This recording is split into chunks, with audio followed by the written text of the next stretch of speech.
ჩვენთან არის ღმერთი. დღეს ჩვენ უნდა შევეხოთ ძალიან საინტერესო კაცის ისტორიას, რომელიც აღწერილია, როგორც მე მახსოვს, მხოლოდ ლუკას სახარებაში 19 თავია ეს. ძალიან მოკლე თხრობა ამ კაცის შესახებ, რომელსაც ეწოდებოდა ზაქე, მეზვერე. მეზვერე ცოდვილი კაცი, ზრდასრული ადამიანია, ახალგაზრდა კაცი არ ჩანს ამ თხრობიდან გამომდინარე, მაგრამ რაღაც მომენტში ეს მზაკვარი, ეს ცოდვილი კაცი, მეზვერე, ხდება ბავშვივით. აი ეს ბავშვობა მისი არის ისეთი მაცხოვნებელი, რომ მხოლოდ თვითონ კი არ ცხონდება, არამედ მისი მთელი სახლეულობაც. თხრობა ასეთია სახარებისა. იერიქონში ჩავიდა მაცხოვარი და იქ ცხოვრობდა ვინმე ზაქე მეზვერე. მეზვერეები, თქვენ იცით, იყვნენ იმ პერიოდში ებრაელები, გამოყოფილი ერთგვარად საერთო ებრაელობისაგან, რომლებიც ზვერს, ანუ გადასახადს კრებდნენ და აძლევდნენ რაღაც თანხას დამპყრობელ რომის იმპერატორს, ხოლო გარკვეულ თანხას ინახავდნენ თვითონ და ამიტომ დიდრდებოდნენ ეს ადამიანები. ურჯულოებით, სხვისი უბედურებით თვითონ კეთილდღეობაში იყვნენ. ესე იგი, იერიქონში ეს ადამიანი ცხოვრობდა და არა მხოლოდ მეზვერე იყო, არამედ იყო მეზვერეთა მთავარი, ხელმძღვანელი კაცი, თანამდებობის მქონე კაცი. ამ გაფუჭებული ხალხის მოღალატე თავისი ერის ხალხის უფროსი იყო ეს კაცი. გაიგო, რომ იერიქონში ჩავიდა მაცხოვარი და რადგანაც ჰასაკით, ანუ ტანდაბალი იყო, ჰასაკით მცირე იყო, ჰასაკი არ არის აქ, აქ არის ტანდაბლობა, მცირე იყო, მაღალი არ იყო და ხალხის სიმრავლის გამო ვერ ხედავდა მაცხოვარს. აზვრა ლეხსულელზე, ლევღის ხეზე, იმ გზაზე, სადაც უნდა ჩაევლო მაცხოვარს და მაცხოვარმა მიაქცია მას ყურადღება. და ეუბნება, მიუხედავად იმისა, რომ უამრავი ადამიანია მაცხოვრის გარშემო, ეუბნება ზაქეს. სწრაფლ ჩამოდი, ესე იგი, სწრაფად ჩამოდი, თითქოს მისი ცხონება ეჩქარება მაცხოვარს. რადგანაც მე დღეს შენ სახლში უნდა ვიყო. წაიყვანს მეზვერე თავის სახლში და იქ თავის ცოდვებს ინანიებს, თქვენ იცით, რომ თუ რამე წავართვი, დაუბრუნებ 4 წილად, თუ ცილი დავწამე, ბოდის მოუხდი და ასევე გადავიხდი და ასე შემდეგ. და მაცხოვარი ეუბნება, რომ დღეს იქმნა ცხოვრება ის სახლისა ამის, რამე თუ ესეცა შვილი აბრაჰამისი არს. აი ესეთი საინტერესო კაცი, ძალიან მოკლე თხრობა მთელ 4 თავში, მე როგორც მახსოვს, როგორც მოგასცენეთ, ეს არის მხოლოდ ლუკას სახარების 19 თავი, რაღაცა მონაკვეთი. აი ესეთი კაცი. ყველაფერი მოწესრიგებული აქვს ერთი შეხედვით. ერთი შეხედვით კი არა, ყველა შეხედვით მოწესრიგებული აქვს. ყოფითი გაგებით, მატერიალური კუთხით, აი რასაც ჩვენ ვითხოვთ ხშირად ღვთისგან, ამას მერთვის თხოვნა არ ჭირდება. ეს ისედაც აქვს ამას. რა აქვს? ფული, დიდძალი ფული აქვს.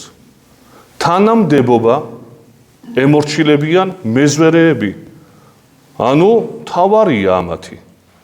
ეხლა ხალხის მიერ შეყვარებული არ არის, იმიტომ რომ ალმაცერაუთ უყურებენ ებრაელები, მაგრამ იმ დამპყრობლის მიერ თანამდებობის კაცია და პატივშია.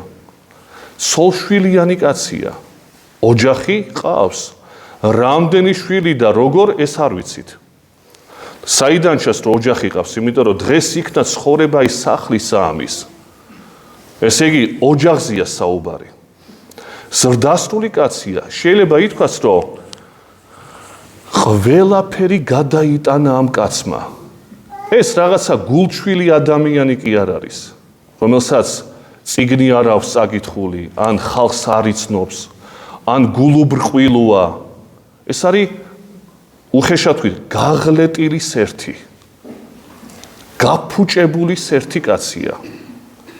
და აი ესეთი კაცი ბავშვი ხდება უცბად. მისი ბავშვობა სადვლინდება. ლეხსულელზე ადის. ხო თანამდებობის კაცი ახვიდე ლეღვის ხეზე, რომ დავინახო იერიქონში ჩამოსული მასწავლებელი საკვირველ მოქმედი, ცოტა არ იყოს და უხერხულია. მაგრამ ესეთ რამეს არ ერიდება ეს ადამიანი. ანუ ამ პარტავნებას თავისას გვერდზე გადადებს და ოღონდ მე ვიხილო ეს ადამიანი. ეხლა კითხვა ჩდება, რა გიჭირს შეკაი კაცო შენ? რა გინდა, რისთვის გინდა რომ დაინახო? რაში გჭირდება? შენ ხო მოწყობილი გაქვს მთელი ცხოვრება. ჯამთელები ყავს ოჯახში. შენ ჯამთელი. ყოველ შემთხვევაში ჩვენ ვერ ხედავთ, რომ არა ჯამთელია მისი ვინმე, როგორც იაიროსის ქალიშვილი რო კვდება და მიდის ეს ებრაელი კაცი სინაგოგის მთავარი. და თხოვნით მიმართავს მაცხოვარს, რომ მოდი ჩემთან, თავისი თანამდებობა ამანაც გვერდზე გადაწია, მაგრამ გაჭირვება აქვს. იაიროს აქვს გაჭირვება თავის სახლში. გოგო უკვდება 12 წლისა. და ამიტომ ეს სინაგოგის უფროსი კაცი მიდის და ეუბნება, რომ მიშვენე რამე. ეს გასაგებია. ამას ესეთი მდგომარეობა არ აქვს ამ მეზვერეს. ამას ყველაფერი აწყობილი აქვს. თვითონ ჯამთელია, მისი ოჯახის წევრები ჯამთელები არიან, თანამდებობა აქვს, ფული აქვს, ყველაფერი აქვს. ერთადერთი ნაკლი ტანდაბალია. მაგრამ ამას არ ასწავს, რომ მაღალი მინდა ვიყოვო. ამას ხო არ ეუბნება. რისთვის აძვერი ამ ხეზე?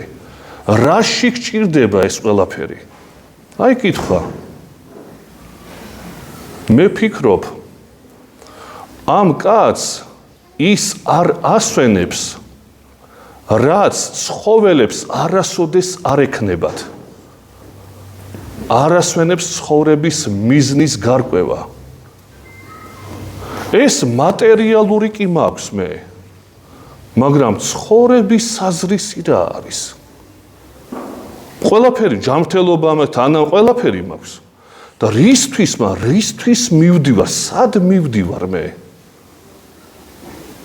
კიდევ ერთხელ ვამბობ, ეს გულუბრყვილო კაცია, მიამიტი კაცი არ არის ეს. ძალიან გონიერი და ჭკვიანი კაცია, მოხერხებული კაცია, ფულის მშოვნელი კაცია, მილიარდერი. კაცია, ძალიან ჭკვიანი. რა არ გასვენებს კაცო? აი ცხოველი რო ყოფილიყო, ძალიან კარგად მოისვენებდა, ყველაფერი მაქვს. ამ კაცს გამოფხიზლებულ შინაგანად არ ასვენებს ცხოვრების საზრისი. რისთვის ვცხოვრობ მე? ყველაფერი რომ მაქვს, მე რა? და ხდება ძიება შინაგანის სამყაროსი. მატერიალურის იქით არის რამე თუ არ არის? მხოლოდ ეს არის, რასაც მე მივახციე? ამით უნდა ვიყო კმაყოფილი თუ როგორ? აი გახსოვთ უგონო მდიდრი სიგავი. ყველაფერი დაანგრია, თავისი ბეღლები, დიდი ბეღელი ააშენა, იქ ჩემი სამკვიდრებელი უნდა შევაგროვო ამბობს. და დღეს წაგართმევენ შენ ღმერთიეუბნება სულს და ვის დარჩება ეს ყოველივე? ეს უგუნური მდიდარია, მაგრამ ეს გონიერი მდიდარია ეს მეზვერე. და ეს არამატერიალური მთელი ცხოვრების ალბათ განმავლობაში აინტერესებდა, იმიტომ ჭკვიანი კაცია. და პასუხებს ვერ ძებნიდა, ვერავინ პასუხობდა რა აზრი აქვს ამ ყოველივეს. და იქნებ იმან მითხრას, ვინც იერიქონში ჩამოვიდა. ეს აინტერესებს კაცს. ანუ ეს კაცი არის მაძიებელი სულის კაცი.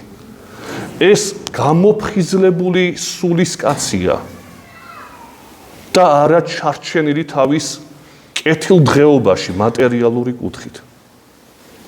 დედამიწისეული კი არა მხოლოდ, თუმცა ესეც კარგია. კიდე რამე არსებობს, ზეცა ღიაა თუ არა. აი ეს აინტერესებს ამ კაცს. ამიტომაც დაეძებს მაცხოვარს. იყო ესეთი ფილოსოფოსი, საცოდავი კაცი, სიგიჟით გარდაიცვალა 19 საუკუნეში გერმანელი ფრიდრიხ ნიშე ერქვა ამას. და ყველაზე ცნობილ თავის შრომაში ესე იტყოდა ზარატუსტრა, ესეთი შრომა აქვს, ყველაზე ცნობილი. მესამე გვერდზე თუ არ ვწდები ამ წიგნისა, ქართულ თარგმანში ყოველ შემთხვევაში ესია. ესეთ რამეს ამბობს. საპირისპიროს, რასაც ზაქე ეძებს, ეს ამბობს საპირისპიროს. 19 საუკუნეა.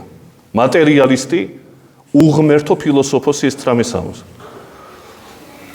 ადრე იდევნებოდნენ ღმერთის შეურაცხმყოფელები.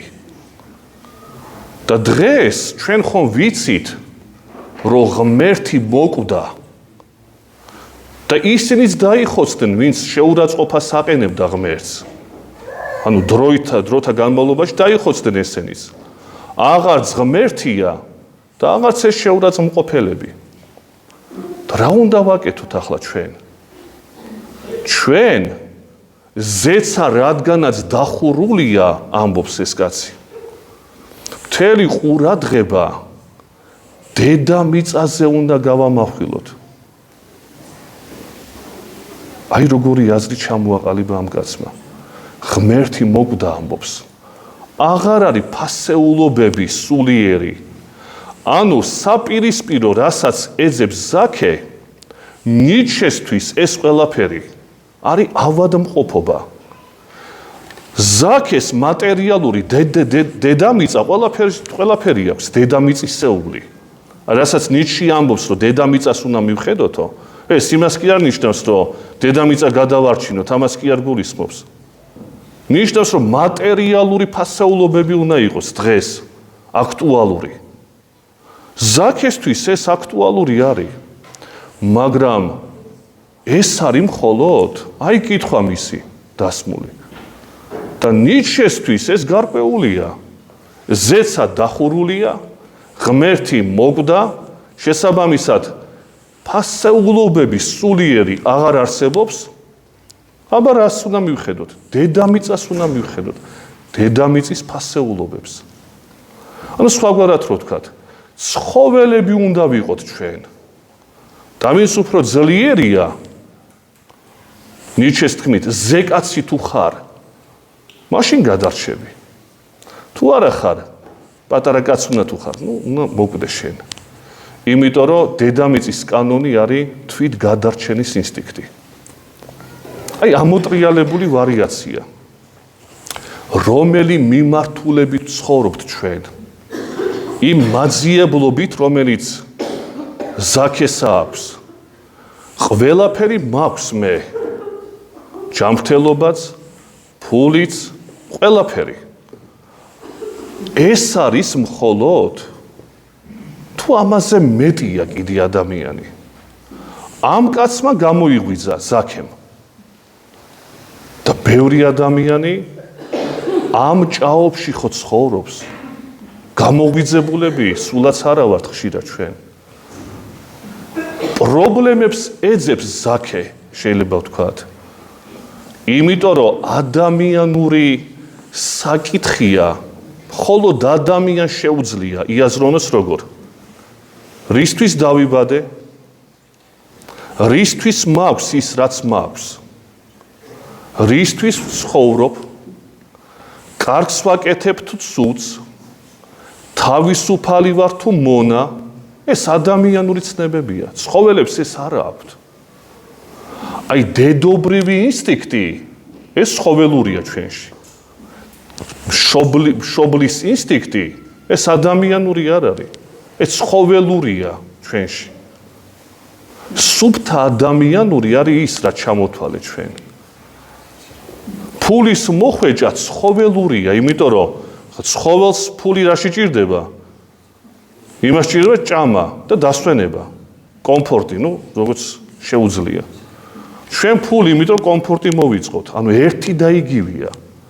ზაქე რას ამბობს საკუთარ თავში, რომ მე ცხოველი ვარ თუ არა? დადის ჩემი ცხოველური ცხოვრება, აი მხოლოდ ამაზე. თუ მე ადამიანი ვარ ბოლო-ბოლო, რისთვის ვარ მე აქ?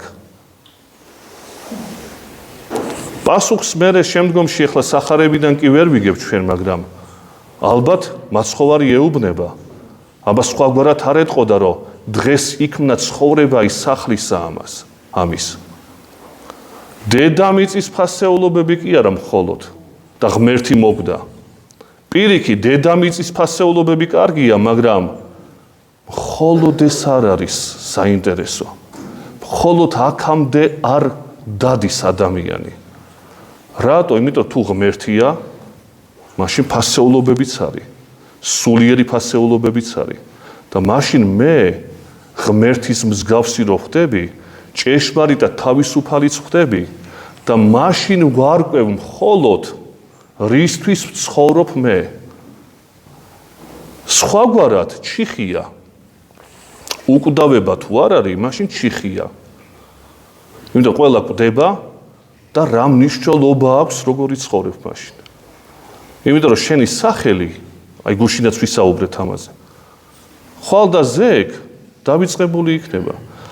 აი როცა სიებს ვკითხულობთ, მიცვალებულთა სიებს, მიცვალებულთა წირვაზე, წარმოიდგინე რამდენი სახელია. თითოეული მათგანი არის ადამიანი, ამ სახელის უკან არის ადამიანის ცხოვრება. და თუ ის უკვდავებისთვის არ ცხოვრობდა, მაშინ რა აზრი ქონდა საერთოდ მის ცხოვრებას? მაშინ იობისა არ იყოს ეს მრავალტანჯური ბიბლიის ერთ-ერთი უდიდესი კაცი როა. ესეთ რამეს ამბობს. რისთვის დამბადე ღმერთს მიმართავს. წყეულიც იყოს ის დღე, როდესაც დედის მუცელში მოხვდი და ის დღე, როდესაც დავიბადე. რატო? იმიტომ რომ ტანჯვის მეტი წყლის სოფელში არაფერი არ არის. ხო ასია, უმეტესობა ესია. სიხარული ძალიან ცოტაა. აბა კითხეთ მოსწავლეებს ან სტუდენტებს, სულ იტანჯებიან ესენი. ლექტორი ორებს უწერს, მთელი ამბებია. სულ ტანჯვაა, მერე იმუშავე, ბავშვების პამპერსი, ოჯახი, მერე ფული იშოვს, სულ ტანჯვაშია კაცი. მერე მისი შვილიც იმავეს აკეთებს და იმის შვილიც იმავეს და სად არის ხსნა? თუ უკვდავება არ არის, ხსნა არ არის. იმიტომ რომ ჩვენ ვართ დროისა და სივრცის მონები. და ეს დრო და სივრცე ეს წუთი სოფელი. ხო ესია დროში და სივრცეში ცხოვრობთ. ესა დიდი მანქანა, რომელიც ამუშავებს თითოეულ ჩვენგანს. ხორცის მანქანა. ხან ერთ ადამიანს გადაამუშავებს, ხან მეორეს, ხან მესამეს. და თაობები მუშავდებიან მილიარდობით კაცი და ჩვენს გამუშავებენ და ჩვენ შვილებსაც. თუ უკვდავება არ არის. თუ მხოლოდ წუთი სოფლის ფასეულობებია ნიჩეს თანახმად. მაშინ ცხოველი ხარ. ზაქეები ვართ ჩვენ. მხოლოდ ეს გვაინტერესებს, რაც ნიჩეს აინტერესებს. თუ გამოფხიზლებაა აუცილებლად, რომ რისთვის ვცხოვრობ, რა ფასეულობებია თუ ღმერთი არსებობს. აი ამით იტანჯებოდა როგორც ჩანს სახარებიდან ზაქეს სული და პასუხებს ეძებდა და ნახა კიდეც, იმიტომ რომ ცხონდა თვითონაც და მისი მთელი ოჯახიც. დაგლოცოთ ღმერთმა და ჯვარი გეწეროთ, მოგცეს უფალმა იმის განცდა და იმის აღქმა, რა არის მარადიული ფასეულობები. სხვაგვარად ყველა ადამიანი არის ცოდო უაზრობაში ვცხოვრობთ და მაგიდო. თუ ღმერთი არ არის და უკვდავება როგორც მოგახსენეთ. ამაზე ვიფიქროთ აუცილებლად. გაიხარეთ.